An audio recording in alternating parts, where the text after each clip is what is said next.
Bienvenidos una vez más a Anatomía Humana para Todos. El video de hoy les presentará los nervios que asociamos regularmente a la caja torácica. Como siempre, espero que sea de su máximo agrado y provecho. Recuerde por último de darle like al video si es que les gusta o les sirve. Las imágenes para este video fueron obtenidas de las siguientes fuentes. Consideraciones generales a los nervios de la caja torácica. Afortunadamente para nosotros, el día de hoy, los nervios de la pared torácica no son tan complicados. Ojo piojo que no estoy diciendo que sean regalados. Créanme cuando les digo que siempre que hay nervio de por medio, existen muchas artimañas que puede utilizar vuestro profesor para confundirlos y lastimarlos. Así que mi recomendación general es que mantengan calma, pero que también sean prudentes.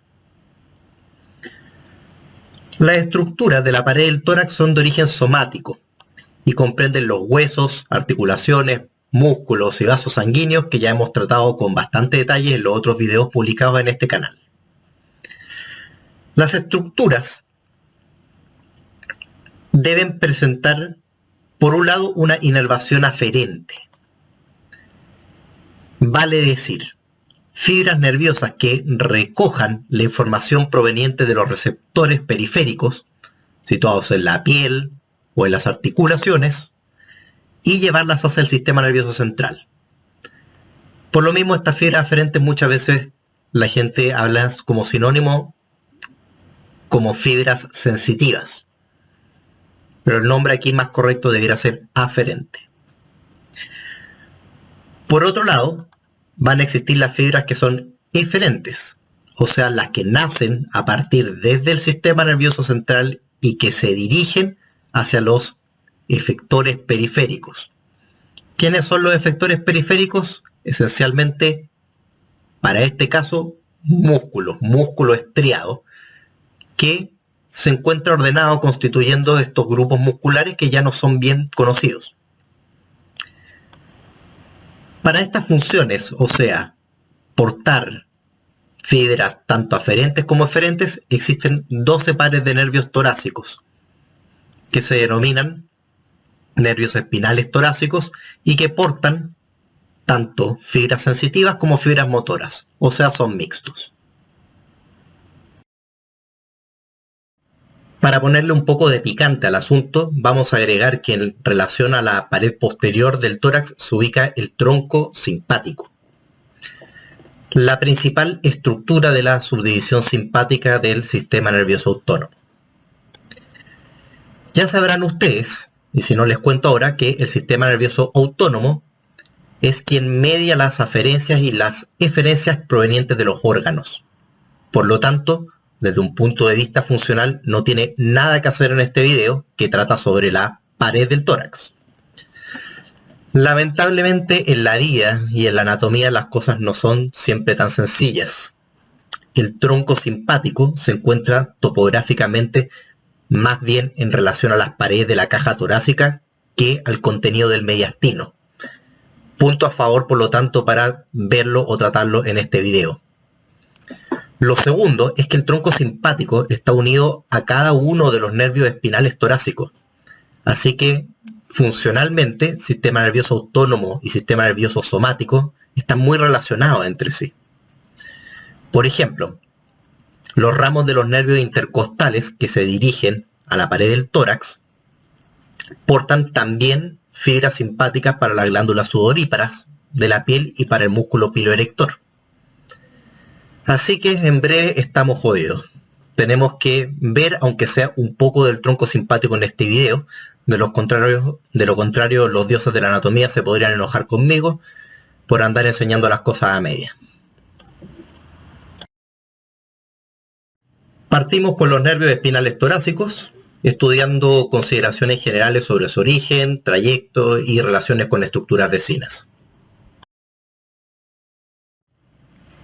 En este noble corte transversal vamos a señalar que los nervios espinales torácicos, como buen nervio espinal, nace de la reunión de una raíz anterior, compuesta por fibras eferentes o motrices, y de una raíz dorsal de fibras aferentes o sensitivas. Esto ocurre próximo al foramen intervertebral, donde se forma o donde se encuentra el origen del nervio espinal torácico. Rápidamente en su origen, el nervio espinal da origen a dos ramos que pueden ser considerados sus terminales. El ramo dorsal, que se dirige a los músculos y a la piel del dorso, y un ramo anterior, que se denomina nervio intercostal. Por último, la terminación del nervio intercostal ocurre en relación a la pared anterior del tronco, donde se dan origen a pequeños ramos perforantes que atraviesan la pared de esta región. Eso es en general el nacimiento, vida, pasión y muerte de un nervio espinal torácico común y corriente. Conforme a lo explicado recién, voy a mencionar en general cuáles son las relaciones del nervio intercostal desde su origen, centrándome en estas tres porciones de su trayecto que les comenté ya. Les anticipo que esto es muy similar a los vasos intercostales posteriores, así que si ya lo aprendieron, bien por ustedes. En general, en el trayecto vamos a reconocer una porción posterior, una porción que es la más extensa de todas a nivel del espacio intercostal, y por último una porción anterior, que es donde se encuentra la rama terminal o la terminación del nervio intercostal.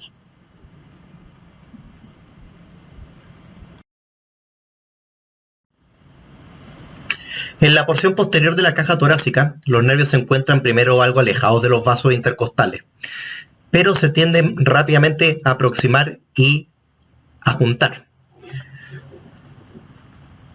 También en esta porción posterior los nervios intercostales cruzan al tronco simpático, al cual se encuentra íntimamente unido, como vamos a ver en un rato más. Luego, en el espacio intercostal, el nervio viaja junto a los vasos intercostales en relación al surco costal, que es ese surco que se encontraba en la cara profunda o la cara interna de la costilla. Por lo tanto, se puede considerar que es el elemento más inferior de los tres integrantes de este verdadero pedículo intercostal.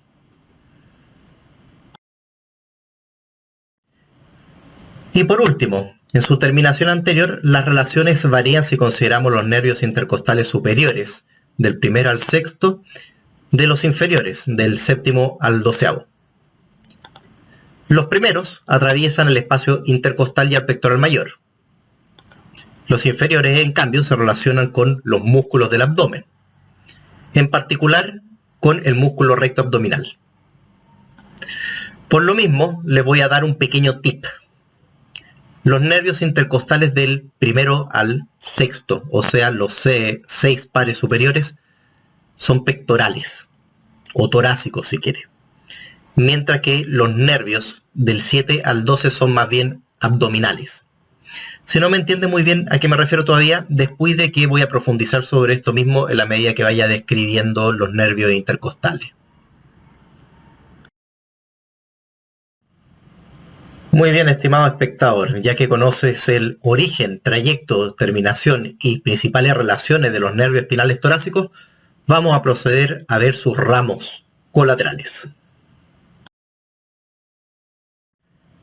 Comenzamos con el ramo meningio, descrito por el anatomista Luschka cerca del 1850. Este es un pequeño nervio acute que nace del nervio espinal cerca del agujero intervertebral. Se describe que nace por la reunión de un filete o de un ramo que viene del nervio espinal y de una contribución que proviene del tronco simpático. La cosa es que este nervio, como pueden observar aquí marcado en verde, se vuelve a introducir hacia el canal vertebral y se distribuye en las estructuras que se encuentran en la parte anterior del canal vertebral. inervando meninges, inervando parte de la grasa epidural que se encuentra a este nivel, al ligamento longitudinal posterior y también a la porción periférica posterior del disco articular. En cualquier caso, la importancia en la inervación de esta estructura al día de hoy sigue siendo motivo de controversia. Dicho sea de paso, a estos nervios que les gusta hacer este backtracking, se les dice en anatomía por lo general que tienen un trayecto recurrente. Ahora vamos a ver uno que es realmente importante y grande, el nervio dorsal. Recuerden que este nervio puede ser considerado como un ramo terminal del nervio espinal torácico. Este nervio, que les marco ahí en color morado, nace muy cerca del foramen intervertebral y se incurva hacia posterior, pasando por atrás del ligamento costotransverso superior. Al hacerlo, se sitúa inmediatamente en relación a la parte más profunda de los músculos del dorso.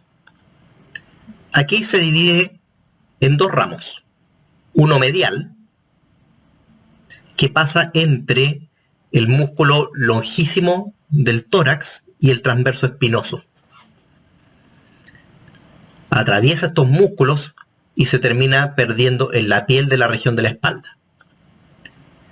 El otro ramo es un ramo lateral, el cual pasa o atraviesa entre el músculo longísimo torácico y el músculo iliocostal. Y sus ramos terminales también terminan alcanzando el tegumento de la región de la espalda. Los ramos que terminan alcanzando efectivamente el tejido subcutáneo y la piel del dorso se les denominan en conjunto los ramos cutáneos posteriores. Ramos cutáneos posteriores. El nervio dorsal y sus ramos lateral y medial portan fibras mixtas, vale decir que son tanto motoras como sensitivas. Sin embargo, y el matiz proviene en cuál de estos componentes, aferente u oferente, predominan en cada ramo. Y aquí es donde la cosa se va a volver un poco más pelúa, así que atención. En el caso de los primeros 6 ramos dorsales, o sea, de T1 a T6, los ramos laterales son preferentemente musculares, mientras que de los últimos 6 son los ramos mediales los que son preferentemente musculares. O sea, insisto, ramos laterales superiores y ramos mediales inferiores son preferentemente musculares. Ocurre todo lo contrario con lo sensitivo. De los primeros 6 nervios dorsales, sus ramos mediales son esencialmente sensitivos. Mientras que los últimos ramos, o sea, desde T7 a T12, sus ramos laterales son preferentemente sensitivos, aunque en este último caso habría que agregar que también tienen fibras motoras. ¿Bien? Estos últimos son más bien mixtos. Por lo tanto, la distribución no es sencilla ya en función. Es complicado porque los superiores se comportan de una forma y los inferiores se comportan de otra. Atención a eso. Luego de dar origen al nervio dorsal, recordemos que el nervio espinal torácico se denomina nervio intercostal. Por lo tanto, y en su origen, el nervio intercostal muestra unos pequeños ramos que se comunican con el tronco simpático. Estos son los famosos ramos comunicantes que en básicamente todas las partes del mundo se le reconoce que existen de dos tipos: ramos comunicantes grises y ramos comunicantes blancos.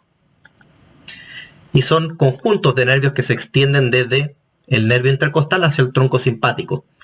Puede haber de 2 a 4 ramos comunicantes por cada nervio intercostal. Aunque generalmente en los libros se le dibujan simplemente un par, uno gris y otro blanco.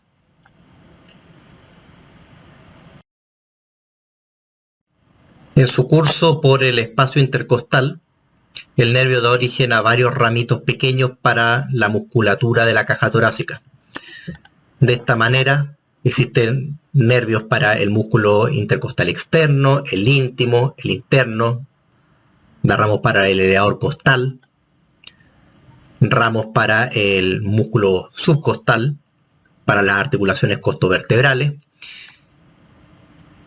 Y algunos autores también describen que existe un ramo colateral, el cual se comportaría de manera muy similar a la rama colateral de los vasos intercostales posteriores, o sea, un ramo paralelo que viajaría en relación al margen superior o el borde superior de la costilla inferior del espacio intercostal.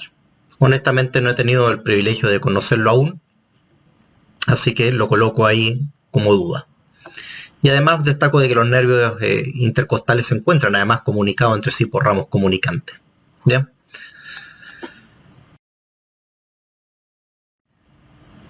Vamos a pasar de nervios pequeños a un ramo grande y más brígido.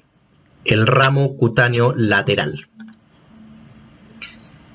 Este es un ramo perforante, misma cosa que el ramo dorsal. Sin embargo, nace a nivel del espacio intercostal, aproximadamente a la altura de la línea axilar anterior, atraviesa los músculos intercostales para llegar a la piel y al tejido subcutáneo de la parte lateral del tronco. El punto donde estos ramos perforan la fascia muscular y se vuelven subcutáneos se asocia al borde anterior del músculo serrato anterior.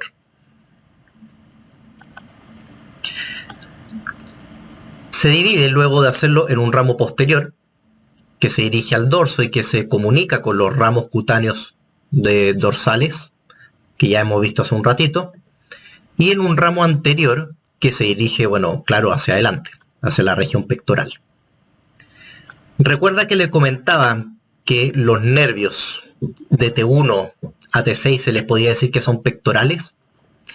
Excelente, porque siguiendo acá esa misma lógica, comprenderá rápidamente por qué los ramos anteriores de estos perforantes, del primero al sexto, son denominados ramos cutáneos pectorales laterales.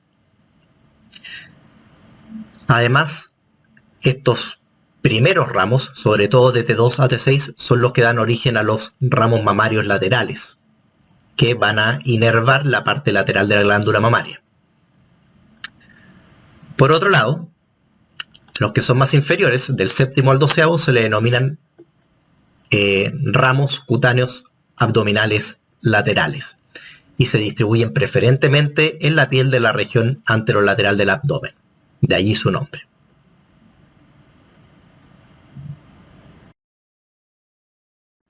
Vamos a precisar qué ocurre con la terminación de los nervios intercostales. En general podemos decir que acaban atravesando la pared del tronco, volviéndose superficiales para alcanzar la piel. O sea, son ramos cutáneos anteriores. Pero hay que precisar aquí un detalle importante que recuerda bastante a lo que ocurría con el ramo cutáneo lateral. Los primeros 6 nervios intercostales, o sea, del primero al sexto, atraviesan el espacio intercostal, al pectoral mayor y terminan en la piel de la región pectoral. Por lo tanto, por su trayecto y distribución son principalmente torácicos. Mientras que los últimos 6 lo hacen más bien en relación a la musculatura anterolateral del abdomen y al músculo recto abdominal. Y estos nervios inferiores, como veremos dentro de un rato más, además, presentan un importante componente de fibras motrices. Por lo mismo, los primeros 6 nervios o ramos intercostales son preferentemente cutáneos, mientras que los últimos 6 son más bien mixtos, poseen de manera muy similar un componente de fibras aferentes y de fibras eferentes. Veamos un poquito más en detalle y profundidad cómo terminan estos primeros nervios intercostales torácicos, o sea, del primero al sexto. Y si que lo observamos en esta lámina, donde se ve desde posterior la caja torácica, se dan cuenta que están ocupando el espacio intercostal. En la medida que se dirigen hacia su extremo más anterior, el extremo más anterior del espacio intercostal, Los nervios, los primeros 6 nervios dan origen a algunos ramos colaterales pequeños que sirven a la inervación del músculo transverso del tórax. En general, fibras que provienen principalmente desde T3 a T5, quizás T6 eventualmente. Y luego de hacerlo, estos nervios se incurvan hacia adelante y perforan el espacio intercostal. O sea, recuerden que a esa altura tienen que atravesar al intercostal interno y a la membrana intercostal externa. Y además atraviesan al pectoral mayor entre sus digitaciones de la porción external. Luego de hacerlo, los ramos se vuelven cutáneos. Por lo mismo, a estos ramos perforantes se les denominan ramos cutáneos pectorales.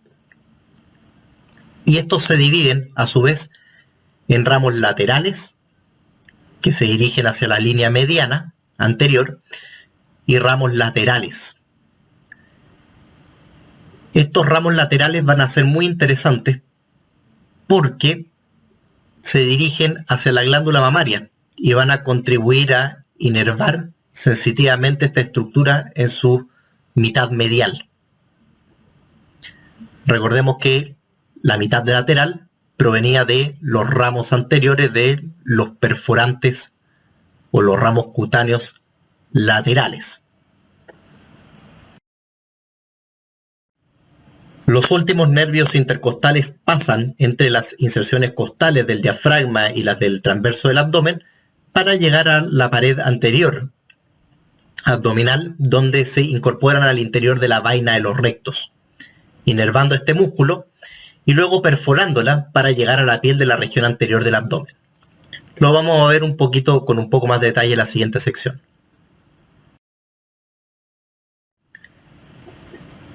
Nervios intercostales, características particulares de los nervios espinales. Vale decir, vamos a ver las características que son propias a algunos de los nervios, no a todos.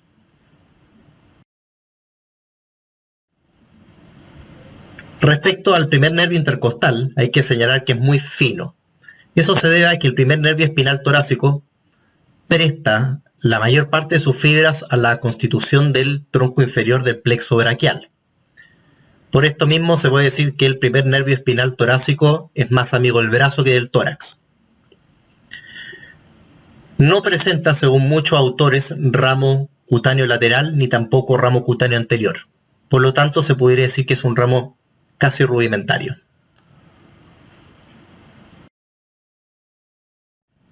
El segundo y tercero intercostales guardan como característica común que sus ramos cutáneos laterales se dirigen hacia la axila, dando origen a finos ramos cutáneos y comunicándose finalmente con los nervios cutáneos del brazo, en particular con el nervio cutáneo o los nervios cutáneos braquiales mediales.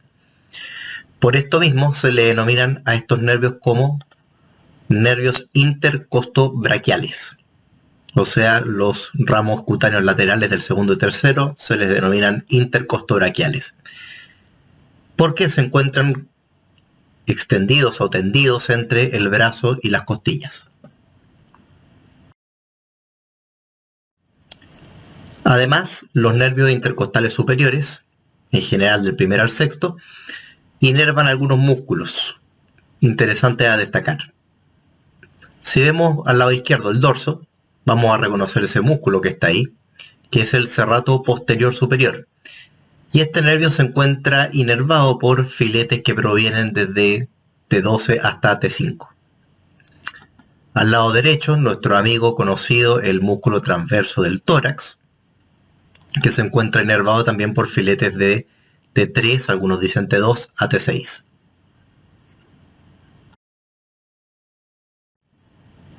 Y los últimos nervios intercostales del 7 al 12, que tienen una cosa bien particular estos últimos. Son por lo general bastante infieles a la caja torácica, sobre todo en la parte más anterior del trayecto. Y esto se debe a que inervan básicamente musculatura abdominal, ¿ya? inervan al recto abdominal, los nervios desde el sexto hasta el 12º. Fíjense qué importante la inervación de este largo músculo. A los músculos laterales, el oblicuo mayor, el oblicuo menor y el transverso, desde T7 hasta T12. El músculo piramidal, que es un pequeño músculo que se encuentra sobre la sínfisis púbica, en particular en este caso para el ramo de T12, o sea el nervio subcostal. Y además en la parte de la espalda inervan al serrato posterior inferior, filetes básicamente desde T9 a T12. Entonces los últimos nervios intercostales ya se han dado cuenta, y esto lo hemos insistido harto durante la presentación, son ramos que están muy relacionados con la parte abdominal. Y por último, esto que ya lo había comentado antes, los últimos nervios intercostales, sus ramos perforantes, que se distribuyen preferentemente en la pared anterior del abdomen y que se denominan por esta situación ramos cutáneos abdominales anteriores. También aprovecho de recordar aquí de que los primeros 6 eran los que perforaban el pectoral mayor y que se denominaban ramos cutáneos pectorales anteriores. Entonces no olvide esa pequeña distinción en la denominación de los nervios.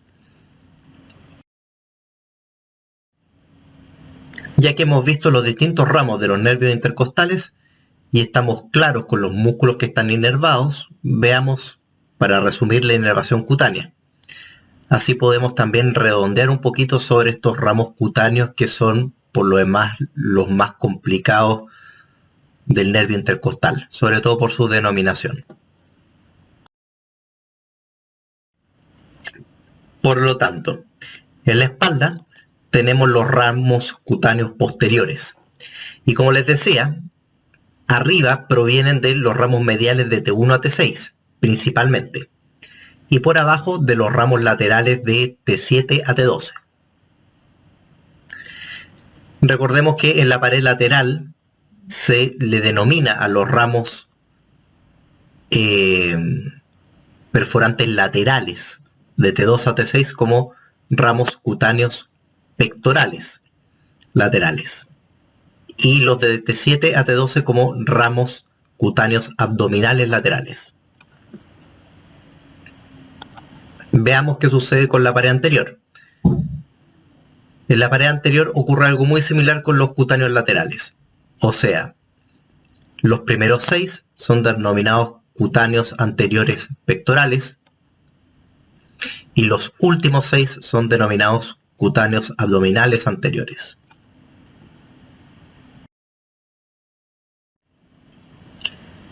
Existe aquí un detalle interesante y si son buenos observadores quizás ya lo descubrieron. Hay una parte de la piel del tórax que no está inervado por los nervios intercostales. Me refiero a esta región. La parte más superior de la pared anterior. ¿Quién inervará por lo tanto esta región? Bueno, la respuesta se encuentra en el plexo cervical.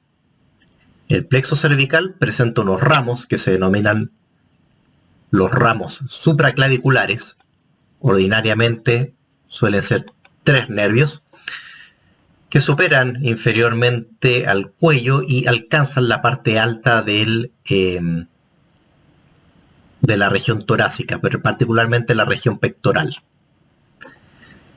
Incluso estos ramos supraclaviculares, estos nervios supraclaviculares, alcanzan la parte superior de la glándula mamaria. Entonces estos nervios son también los últimos responsables de completar la inervación cutánea o la inervación superficial de la pared anterior de la caja torácica.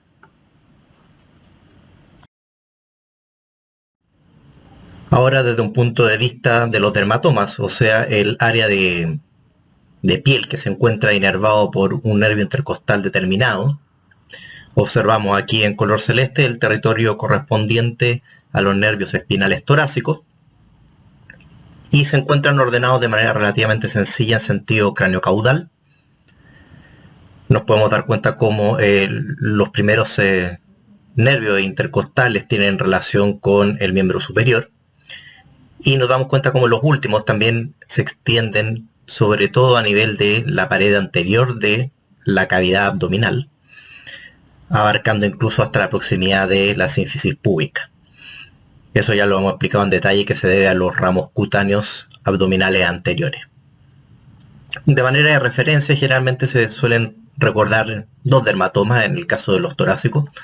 Uno a nivel de T4, que es el que coincide con la altura de la papila mamaria, y el otro que corresponde al décimo nervio, que corresponde con el ombligo. Esos sirven como de referencia. En cualquier caso, los dermatomas no siempre son tan ordenados y presentan un poco de inervación cruzada entre territorios. Pero de manera esquemática se entiende más o menos la idea que los nervios intercostales van inervando la piel de manera ordenada y metamérica en sentido cráneo-caudal.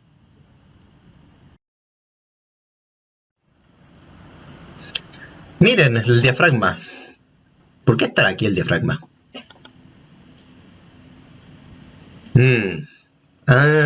Verdad, se nos está olvidando mencionar quién lo inerva. ¿Quién inerva este importante músculo? Miren, hemos mencionado a todos los otros músculos de la caja y no hemos mencionado al más importante. Bueno, vamos entonces a continuación a ver quién inerva al diafragma para darle el gusto. Así que echémosle un vistazo al nervio frénico, el responsable de inervar al viejo diafragma. El nervio frénico es un largo nervio que nace del plexo cervical, en general por la reunión de ramos provenientes de C3, C4 y C5, pero principalmente C4, y que se dirige hacia abajo en dirección al diafragma, atravesando la apertura torácica superior.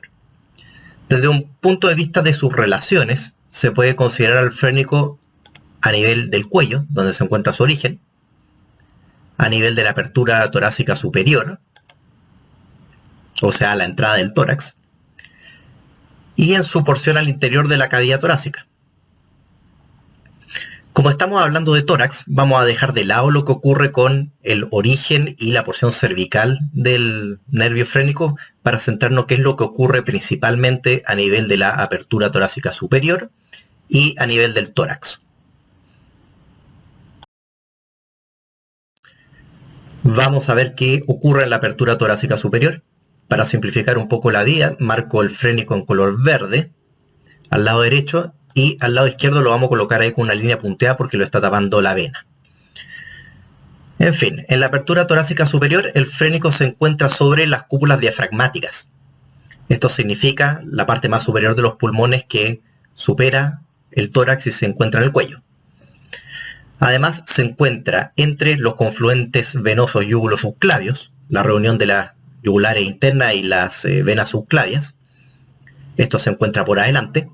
Y posteriormente se encuentran las arterias subclavias. En general, esas son las principales relaciones que presenta el nervio frénico en la apertura superior. Recuerdo también y destaco que hacia medial se encuentran los nervios vagos y que un poco más abajo, un poco al lado izquierdo, el nervio frénico se encuentra en relación con la desembocadura del conducto torácico en el confluente yúgulo subclavio izquierdo.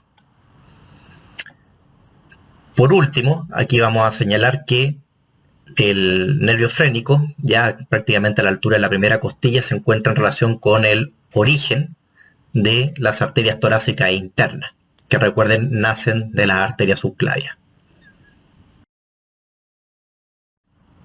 Vamos a ver qué es lo que sucede con los nervios frénicos en su trayecto dentro de la cavidad torácica. Vamos a marcar, para que sea más sencillo de entender, el frénico derecho de color verde y el frénico izquierdo de color azul. Partamos con el frénico derecho. El frénico derecho se va relacionando de arriba hacia abajo con las siguientes cosas. Primero, arriba está en relación con la vena brachiocefálica derecha, la cual prontamente se convierte en la vena cava superior. Aquí el frénico también la acompaña, situado en su cara lateral. Y luego más abajo se encuentra con la raíz pulmonar derecha, de la cual se encuentra inmediatamente anterior. La supera hacia abajo, se encuentra este nivel aplicado contra el pericardio y finalmente llega al diafragma inmediatamente lateral al orificio de la vena cava inferior. Al lado izquierdo, el frénico también se relaciona con la vena brachiocefálica, pero en este caso el lado izquierdo, pasando posterior a ella. Luego se encuentra anterior al arco aórtico, no se encuentran exactamente en contacto, están un poquito distanciados. Y luego pasa en relación anterior a la raíz pulmonar izquierda, de la cual también no está tan cerca en comparación a la relación que tiene el frénico con la raíz pulmonar derecha. Ya está más alejado en un tramo aproximadamente de unos 2 centímetros. Luego se aplica al pericardio y sigue esa convexidad que produce ahí el pericardio, ese relieve, porque a este nivel se encuentra el ventrículo izquierdo del corazón. Entonces en esta porción el nervio frénico en verdad no es tan rectilíneo, sino que se incurva y sigue una especie como de curvatura y se posiciona más anterior, de tal manera que alcanza finalmente la parte izquierda del diafragma en un punto más anterior que el nervio frénico del lado derecho. Y respecto a la terminación, vemos que el nervio frénico izquierdo se encuentra más adelante que el nervio frénico derecho. Ahora, los nervios estos se dividen en ramos terminales. Se describen ramos anteriores, ramos laterales y ramos posteriores que se distribuyen por la cara superior del diafragma. Incluso se dice que estos ramos anteriores en particular se encuentran comunicados adelante en una situación prepericárdica. Además existen unos ramos abdominales que son los responsables de inervar los pilares, sin embargo no se ven en esta lámina. Así que lo damos vuelta para verlo desde abajo y ahora sí que sí vamos a observar los ramos abdominales, que son los que les digo llegan para inervar a los famosos y diabólicos pilares del diafragma. Entonces estos ramos son perforantes, atraviesan todo el grosor del diafragma y se distribuyen por su cara inferior. Y si que se dan cuenta también existen algunos otros ramos perforantes de los ramos superiores que se destacan aquí en la parte anterior para los fascículos externales y ramos laterales para la parte más costal. Varios autores consideran que el nervio frénico no solo aporta las eferencias del diafragma, sino que además porta aferencias para el pericardio y también para la cara superior de este músculo. Además, se señala que los últimos nervios intercostales también portan aferencias del diafragma. En otras palabras, la inervación motora del diafragma corre a cargo del nervio frénico y la inervación sensitiva corre tanto por parte del nervio frénico como de los últimos nervios intercostales. Y se encuentra ya desmitificado hace un buen tiempo que los nervios intercostales participan en la inervación motora del diafragma. Solamente participan en su inervación sensitiva. Así que eso sería por el momento con el nervio frénico. Esperemos que el diafragma haya quedado satisfecho y que no nos coma la noche. Por último, vamos a mencionar algunos aspectos del tronco simpático en su curso por el tórax, recordando, eso sí, las observaciones que hice al iniciar este video. Si lo vemos en la imagen de la izquierda, el tronco simpático se dispone a ambos lados de los cuerpos vertebrales, formando dos cadenas de nervios que presentan ganglios dispuestos metaméricamente a la altura aproximada de cada una de las costillas. En teoría debieran haber 12 pares de ganglios, pero en realidad el ganglio torácico superior se encuentra normalmente fusionado con el ganglio cervical inferior, formando un supermegaganglio denominado ganglio estrellado. Además, el ganglio torácico inferior puede estar fusionado con el primer ganglio lumbar. Entonces, en realidad pueden existir 10 u 11 pares de ganglios. Por otro lado, no se puede insistir suficiente sobre la íntima relación del tronco simpático con los nervios espinales. Relación que está mediada, desde luego, por los ramos comunicantes, que ya mencionamos un rato y que existen aproximadamente 2 a 4 por cada nervio intercostal.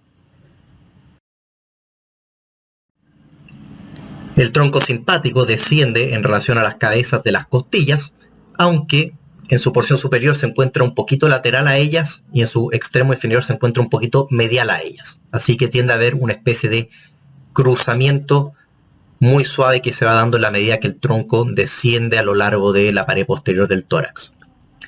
Las principales relaciones que muestra el tronco simpático, aparte de los nervios intercostales que ya hemos mencionado, es con los vasos intercostales posteriores, que se sitúan por detrás del tronco, cruzando desde medial a lateral el espacio que queda comprendido entre los ganglios torácicos. De manera un poco más remota, el tronco simpático derecho se encuentra próximo a la vena ácigos, mientras que al lado izquierdo se encuentra con la aorta, la cual lo cubre cuando uno quiere acceder a disecarlo desde un acceso anterior, y con las venas hemiácigos y hemiácigos accesorias, que se encuentran un poquito más hacia medial y adelante que el tronco. Veamos qué pasa con los ramos eferentes del tronco simpático, aunque me permito recordar que no vamos a ver los nervios que se dirigen hacia los órganos torácicos. Eso va a ser tema para algún video que haré en un futuro próximo. Primero y lo más evidente, el tronco simpático está unido a cada nervio espinal por los ramos comunicantes. En el caso de la región torácica existen ramos grises y ramos blancos por cada nervio espinal, en número de 2 a 4 aproximadamente. Ya lo hemos visto en harto detalle estos ramos comunicantes, así que vamos a pasar a lo siguiente. Los ganglios superiores, o sea, de los segmentos de T2 a T5, dan origen a ramos viscerales que se dirigen a los órganos del tórax. Son los ramos cardíacos, los ramos pulmonares y los ramos esofágicos, que formarán plexos que ya estudiaremos debidamente cuando veamos la inervación de los órganos torácicos.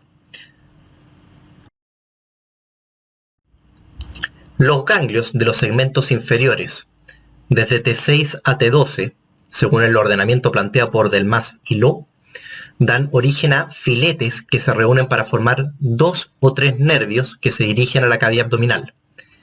Estos nervios se denominan nervios esplácnicos torácicos, aunque paradójicamente inervan a los órganos abdominales. En verdad lo de torácico viene a hacer alusión al origen que se encuentra en la cavidad torácica, pero insisto, la inervación es para órganos abdominales. Existen o se encuentran descritos 3 pares de nervios esplácnicos torácicos: el esplácnico mayor, el esplácnico menor y eventualmente un inconstante que se llama el esplácnico imo. Como pueden imaginarse, todos estos nervios que les estoy mencionando para poder llegar a los órganos abdominales tienen que atravesar el diafragma. Ya vamos a señalar cómo.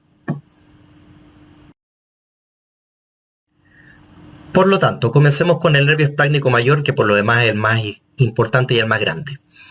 Este nervio se produce por la reunión de filetes nerviosos que provienen de los ganglios aproximadamente desde el 5º o 6º hasta el 9º de los ganglios torácicos. Se reúnen de manera variable aproximadamente a la altura de T10 y forman el tronco del nervio que se dirige entonces inferiormente y que atraviesa el diafragma, pasando entre la porción principal y la porción accesoria que tiene el pilar.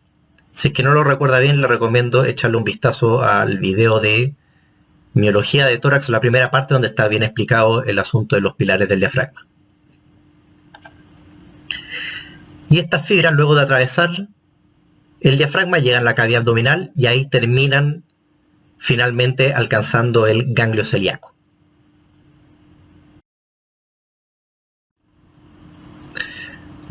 Respecto a las relaciones del nervio esplácnico mayor, son básicamente estructuras que se encuentran en el mediastino posterior.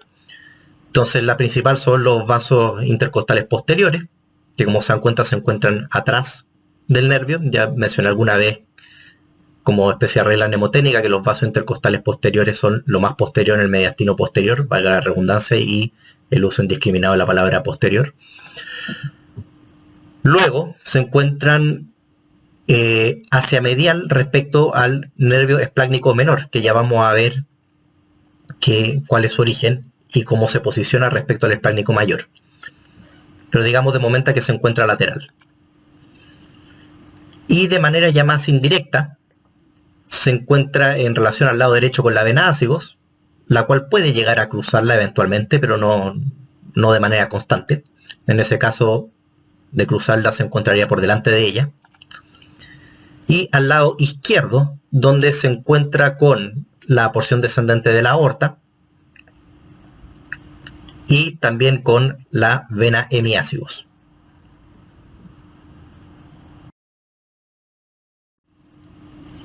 Y concluimos con los nervios esplácnico menor e imo, los cuales pudieran ser considerados ramos accesorios del nervio esplácnico mayor perfectamente. El nervio esplácnico menor en particular se encuentra formado por filetes que vienen del 10º, 11º y eventualmente 12º ganglios torácicos. Ahí lo marcamos en verde. Algunas veces los filetes del 12º no se unen a los provenientes del 10º y el 11º y forman un nervio independiente que sería el nervio esplácnico imo. Les digo, es inconstante de no estar, se encuentra unido al esplácnico menor. Estos nervios terminan básicamente en el plexo celíaco, en el plexo mesentérico superior y en el plexo renal. Ya veremos algún día cuando hablemos de órganos abdominales exactamente la manera en que lo hacen. Respecto a las relaciones, se encuentra en relación con los últimos vasos intercostales posteriores y además se encuentran en relación con el nervio esplácnico mayor, el cual se encuentra un poquitito más hacia medial.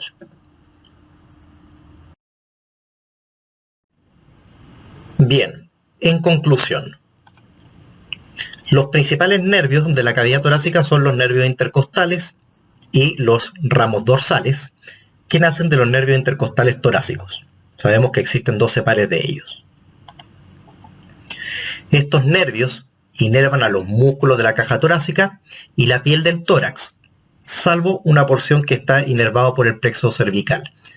Ya dijimos que esto corresponde a la pared anterior del tórax en su parte más superior y que correspondía a los ramos supraclaviculares del plexo cervical. El diafragma se encuentra inervado por el nervio frénico.